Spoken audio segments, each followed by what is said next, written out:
qual é o pensamento mais geral que existe a respeito de Marco Aurélio, filósofo estoico Marco Aurélio? Eu tenho uma sugestão, que é a passagem de Meditações 2:17. E eu vou trabalhar isso aqui agora com vocês, que é aquela passagem em que ele fala da transformação, do mundo, da transformação. E eu vou trabalhar isso aqui agora com vocês, que são, do meu ponto de vista, aquilo que mais caracteriza a filosofia do estoicismo de Marco Aurélio. Acompanhem aí o vídeo.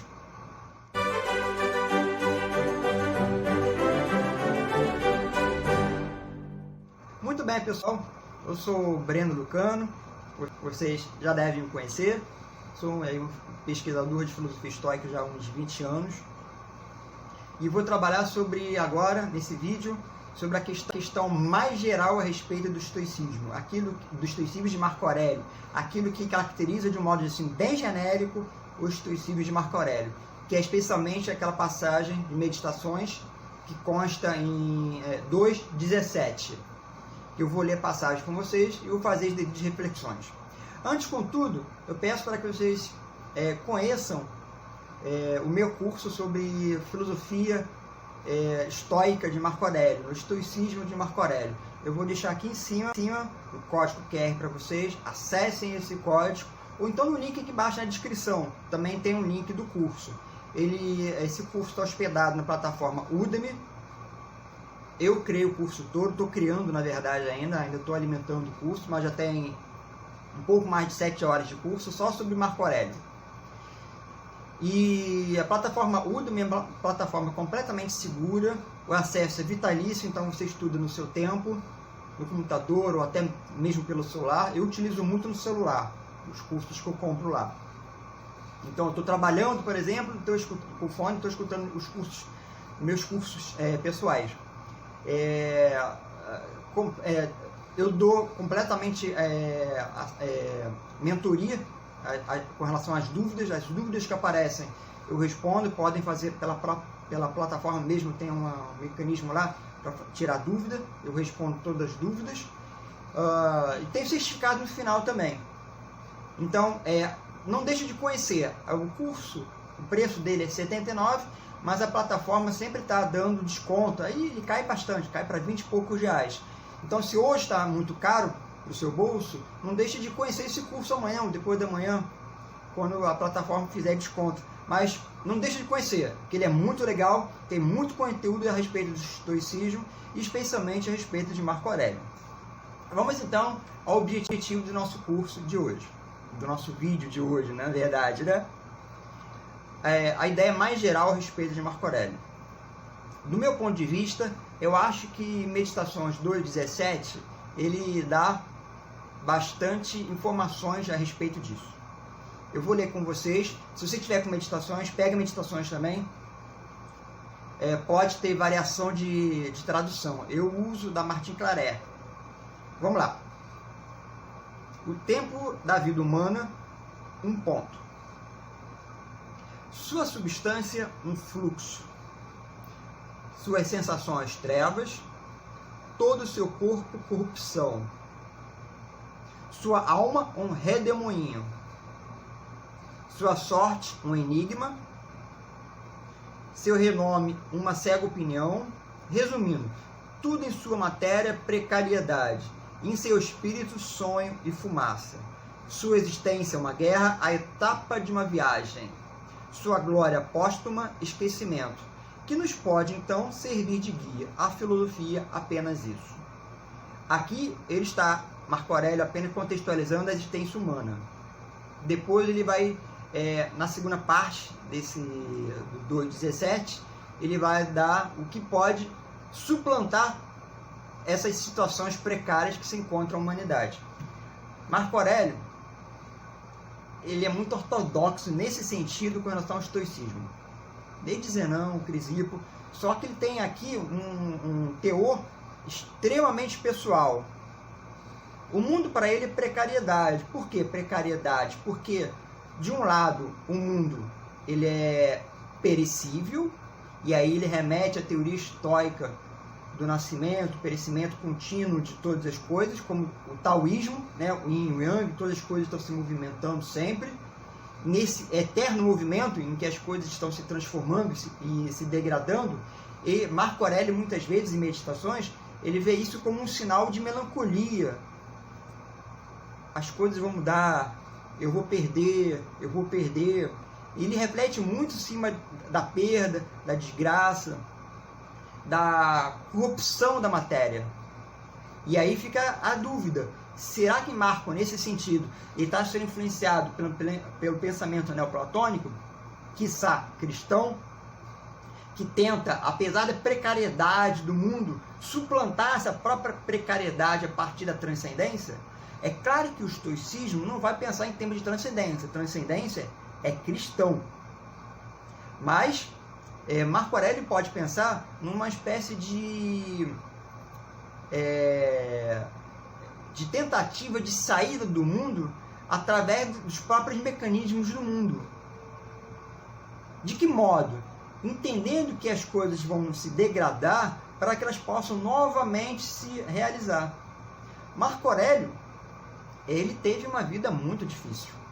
Ele teve filhos que morreram, ele passou por 3 guerras, teve o problema com a Vídio Cássio, que tentou usurpar o poder dele, teve o problema da mulher Faustina, que, segundo os boatos, teve adultério, e que se envolveu também com a Vídio Cássio. Então, em Marco Aurélio, no decorrer de toda a vida, ele teve dificuldades. Teve dificuldades com o Lúcio Vero também, né? Que Lúcio Vero muitas vezes parecia que, na verdade, apenas aceitava Marco como sendo outro Augusto, mas nada mais além disso. Que eles eram personalidades Augustos muito diferentes. Então, isso tudo talvez tenha feito um Marco muito melancólico, muito triste. E ele, nessa degradação toda, nessa tristeza toda, nesse mundo solúvel que ele tanto vê, que ele leva em consideração muito Heráclito, sim, né? Aquela história de você não poder se banhar 2 vezes no mesmo rio, mas ele leva muito em consideração realmente essa mudança que o mundo faz no sentido da renovação constante. E essa renovação faz com que as coisas se tornem sempre muito rotineiras, você vai ver sempre a mesma coisa. Marco fala isso algumas vezes em meditações. Você vai ver sempre a mesma coisa, sempre as mesmas pessoas, as mesmas situações. É tudo sempre muito monótono. E essa monotonia, ela é própria da história da filosofia estoica. A história para o estoicismo se satisfaz dessa forma, com essa monotonia. Nascimento, corrupção, as coisas vão se perecer para que se renovem, se renove. E essa monotonia parece que transforma o Marco num homem muito triste, muito melancólico muitas vezes.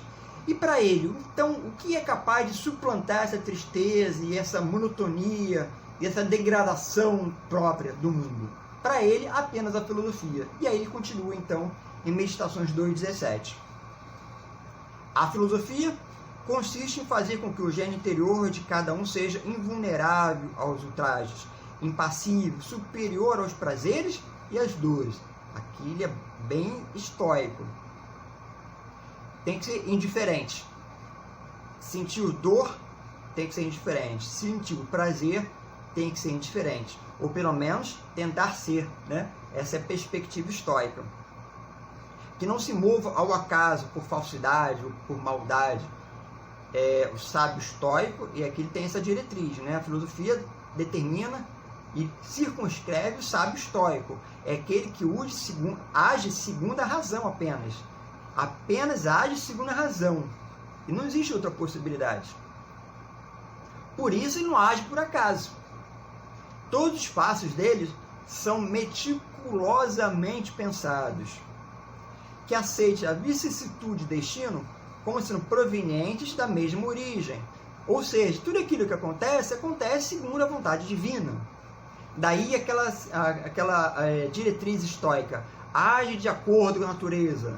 Que a natureza seja o seu guia. Que a natureza seja o seu único diretor. Porque tudo aquilo que acontece de acordo com a natureza. Aliás, A própria mudança é uma expressão da natureza. O devir é uma expressão da natureza. Aquilo que acontece de bom ou ruim, a morte dos filhos, as guerras, são expressões da natureza. O desemprego, uma doença, o falecimento de uma pessoa amada, são expressões da natureza. Acima de tudo, que guarde e aceite com serenidade, não vendo nela, quer dizer, na natureza, nada mais do que a dissolução dos elementos constitutivos de todos os seres. Tudo vai morrer. Sêneca já dirá isso, inclusive, né? A vida nos foi dada tendo a morte como única condição. Pois, se para os elementos nada há de horrível em que se transformarem incessantemente uns nos outros, por que temer a transformação universal e a universal dissolução? Como nada é o mal segundo a natureza, acredite que a natureza assim o exige. É necessário que a natureza mude as coisas. É natural que a natureza transforme todas as coisas. E por mais que a gente se assole, por mais que a gente se desespere, que a gente ache que não vai conseguir vencer uma depressão, uma ansiedade, um quadro de síndrome do pânico, um quadro de relações difíceis com pai, com mãe, com esposa, com filhos, tudo isso acontece porque é assim que deve ser. E se é assim que deve ser, não no sentido de que você deve aceitar qualquer coisa, mas você deve tentar melhorar as coisas, aprimorar, mudar o que pode ser mudado. Você lembra daquela oração da serenidade? Mudar o que pode ser mudado, aceitar o que não pode ser mudado. É claro que nem tudo pode ser mudado, mas algumas coisas são. Mas isso já é uma outra história, já é um objeto de um outro vídeo. E no finalzinho ele termina em Carnutum. Lembrando que em Carnutum, então essa parte aqui de meditações, ele escreveu quando ele estava no exílio, na guerra, já em Carnutum, provavelmente no início do ano de 170, que era quando ele estava lá em Carnutum com os quadros e os sármatas.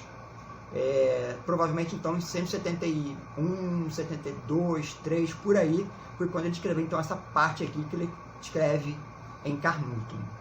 Espero que vocês tenham gostado, e se vocês quiserem saber mais sobre o Marco Aurélio, eu vou deixar novamente aqui o código QR do curso, ou o link aqui embaixo. Não deixe de conhecer o curso, e vocês vão conhecer muito mais coisas a respeito do estoicismo de Marco Aurélio, e eu terei muita honra em tê-los como meu aluno. Até lá!